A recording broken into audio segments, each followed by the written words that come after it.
So ayan, mga kabayan ko. Gusto po kayo? Dito na naman po ako. Mga kabayan ko dyan. Mga viewers sa Pagubiyero, Luzon, Visayas, Mindanao. Welcome po kayo sa aking YouTube channel. Maging sa ibang bansa, mga OFW natin, mga kabayan, na mga nagtatrabaho para sa kanilang pamilya, nagtitiis, mag-isa, makatulong lang sa pamilya. Okay? At batiin ko kayo hayaan nyo muna batiin ko kayo ng magandang umaga, magandang tanghali, magandang gabi sa inyo lahat. Sana po nasa mabuting kalagayan at palaya sa karamdaman. Okay? At tuloy tayo mga viewers ko. Shoutout pala sa mga hinahangang ko charity vlogger katulad ni Kalinga Prab, Kuya Bal, Ate Jack, at Ka-Business, Papa Dins TV, at King Lax, Katekram, Lori Aquino Talita. Shoutout sa inyo, lalo yung mga viewers nyo. Welcome po kayo sa aking YouTube channel. Please subscribe, like, share, and comment. At no skip ad, okay? Itong upload ko mga viewers ko, ay patukol pa rin to kay Chris na at saka ni Pugong Bihero. Alam nyo kasi, doon sa video na napanood ko, yung tawag dito, yung pumunta si Pugong Bihero at ng kanyang team doon sa bahay nila Krishna sa Damilag, mga viewers ko. Bali, kasi, kinapanood ko doon, kakatuwa lang kasi, gusto ko lang ibalita sa inyo, kung ba't tuwan-tuwa ako sa ginawa ni Pugong Bihero dito, mga viewers ko. Alam nyo ba ang tawag na ni Pugong Bihero kay tatay ni Krishna? Pa, mga viewers ko. Kasi ang tawag ni Krishna sa papa niya, Pa, di ba? So, sabi ni Krishna, tawag ka kay Papa, sabihin mo, Pa, pwede ko bang dalawin to si Krishna dito lagi?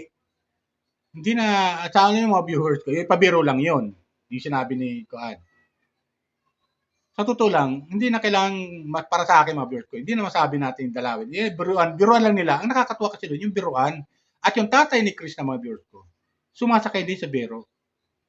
At nakita natin mga viewers ko, dito, butong-buto talaga yung tatay ni Krishna dito kay Pugong Bihero. At lumapit pa nga doon sa tatay ni Krishna. Sabi nga ni Pugong Bihero, may kakampi na ako. Di ba? Tawa naman si Krishna, siyempre. Proud si Krishna, nga naman nagiging malapit na yung loob ni Pugong Bihero doon sa tatay ni Krishna at hindi na siya yung nangingilag pa. Di ba?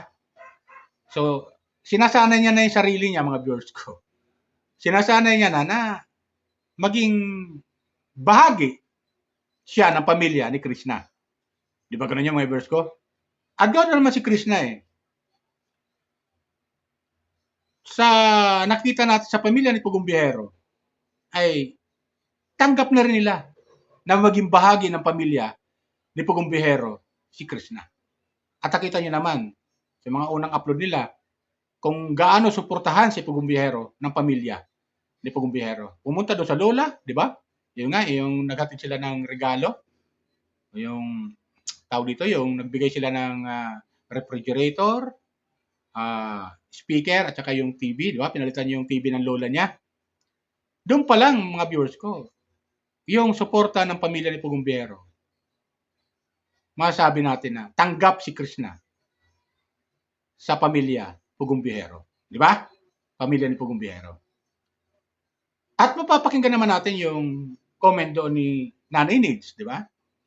Dahil nga siyempre, si Pugong Bihero ay nasa hustong gulang na, at nagkakaedad na rin, sangayon sila na makapag-asawa na si Pugong Bihero. Di ba?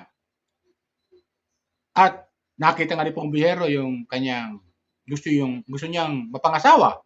Masabi natin mapangasawa itong mga viewers ko, nagliligawan na to Nagliligawan na Nakita na natin yung closeness ng dalawa. Di ba? Comment lang kayo kung tama sasabi ko Nakita na natin yung closeness ng dalawa. Walang mapagsidlan yung tuwa at saya nung dalawa. Hindi lang si Krishna natutuwa, hindi lang si Krishna masaya, maging si Pugong Bihero ay masaya na rin. Di ba ganun yun?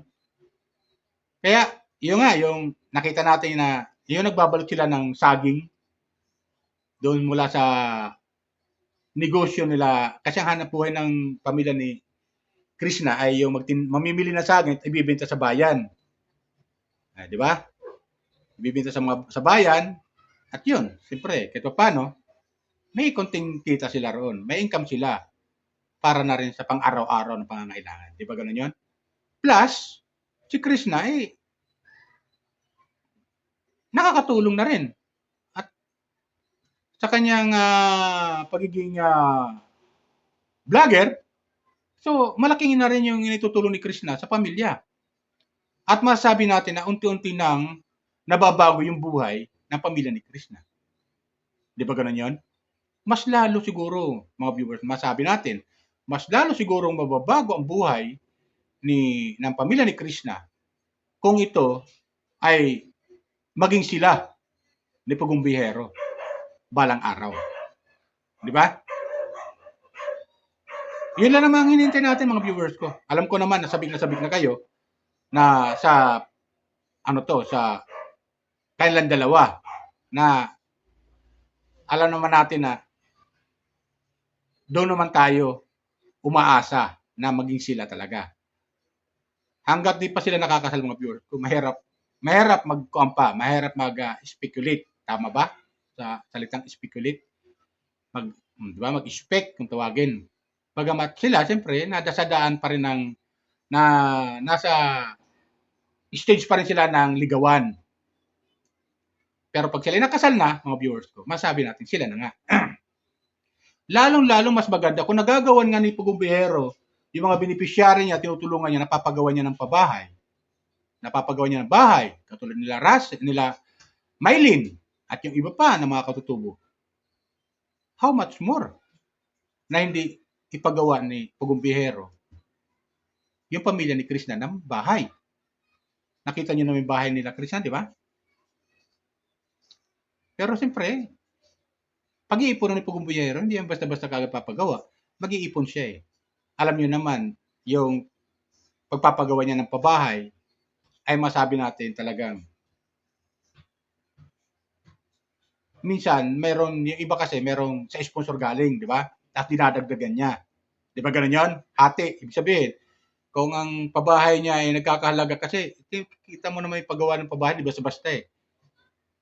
Di basta-basta paggawa ng bahay. Pinakamababang paggawa ng pabahay, kalahating milyon. Mga viewers ko. Nakita niyo yung pabahay ni Pugong Biyahero? Abot rin ng kalahating milyon. Di ba? Kahit pa paano, malaki ring tulong yun sa pamilya, sa mga beneficiary o tulungan niya. Di ba? Balik tayo doon sa pamilya ni Krishna. Di ba? Nakita niyo yung bahay nila Krishna. Barong-barong. Yung katabi, simbahan. Yung mabuti pa nga rin simbahan nila. Mas maganda kaysa bahay nila, di ba? Mas lalo siguro kung maging sila na ni Krishna at mapaayos yung bahay na magulang ni Krishna, mas lalong maganda. Di ba? Ganun yun? Siyempre, kahit pa paano, may mayaambag din si Pugong Biyahero. Di ba?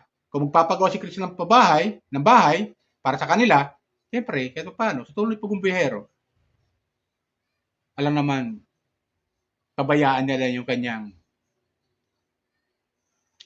lang o lalaw. Di ba? Mga viewers sa atin, di ba? Alam nga pabayaan niya na si Krishna lang ang magpagawa ng bahay. Siyempre, tutulungan niya yan. Lalo pagdating ng araw na maging sila na. Di ba? At yun nga, may sa comment section niya raw, kung tama yung nabasa ko sa comment section na dalawang beses sila ikakasal. So, may plano na mga viewers ko na ikasal. Di ba? Iba sa Davao, yung kasal, iba rin sa Mindoro. Kung saan galing si Pugong Biyahero. Di ba ganun yun? So, talagang nakaka-excite ito, mga viewers ko. Nakaka-excite. Kaya, yung February 9, malapit na, mga viewers ko. Siyempre, mayroon silang mansari doon. Yun ang mansari, February 9 eh. Plus, yung February 14. Yun na yun yung masabi natin kung talagang masabi natin sila na talaga. At wala nang kawala ang isa't isa sa kanila. Di ba? Sa nakita naman natin mga viewers, kung sa mga kilos galaw nilang dalawa, masabi natin talagang sila na. Kaya yung nasa comment section, nababasa natin na sana maging kayo na. Yan ang sabi sa comment section. Sabi niya, mayroon pa daw sa comment section na masaya kami pa nakikita namin kayong magkasama at masaya. Di ba ganun yun? At yun naman talaga nararamdaman natin. Napapangiti tayo eh. Yung simula ng upload video ni Pugong Biyahero hanggang sa matapos pagkasama si Krishna, nakangiti tayo eh. Hanggang sa matapos, pag natapos yun. Nakangiti pa rin tayo. Tapos ang video pero habang nanonood tayo, nakangiti na tayo. Kasi nga, bakit? Nakangiti tayo. Masaya tayo na napapanood sa atin silang dalawa. At yun nga, di ba, minsan ko sinabi, pag wala si Krishna sa upload video ni Pugong Biyahero, parang boring, di ba ganun yan? At gano'n si Krishna, bagamat masaya, kahit siya lang, at kasama yung kanyang pamilya, masaya, pero kulang pa rin. Hinahanap pa rin natin si Pugong Biyahero, yung presensya niya. Di ba ganun yan? Kasi nga, nasanay na tayo na si Pugong Biyahero at si Krishna na magkasama. Di ba ganun yan? Kaya natutuwa tayo sa kanilang dalawa. At sana, yung inaasahan natin ay maging totoo. Di ba? Maging totoo at sana kung gaano sila kasaya ngayon na sabi natin nagliligawan ito eh, ang dalawa na to eh, kasi nililigawan ni Pugong Biyahero si Krishna eh. Nagtapat na nga eh. Na mahal niya na si Krishna eh. Ang kasagutan lang ni Krishna ang hindi pa hindi pa natin naririnig. Pero baka naman off-cam, napagtapat na rin siguro, nakapagsabi na rin si Krishna. At yung inaabangan natin sa February 14, ayun na yun siguro yung pinaka-final siguro sa kanilang dalawa na magiging masabi nating sila na. Di ba? At ang susunod nun, yung mga ganon, kasalan. Meron pa nga ako nabasa sa comment section na sabi sa March daw, ikakasal.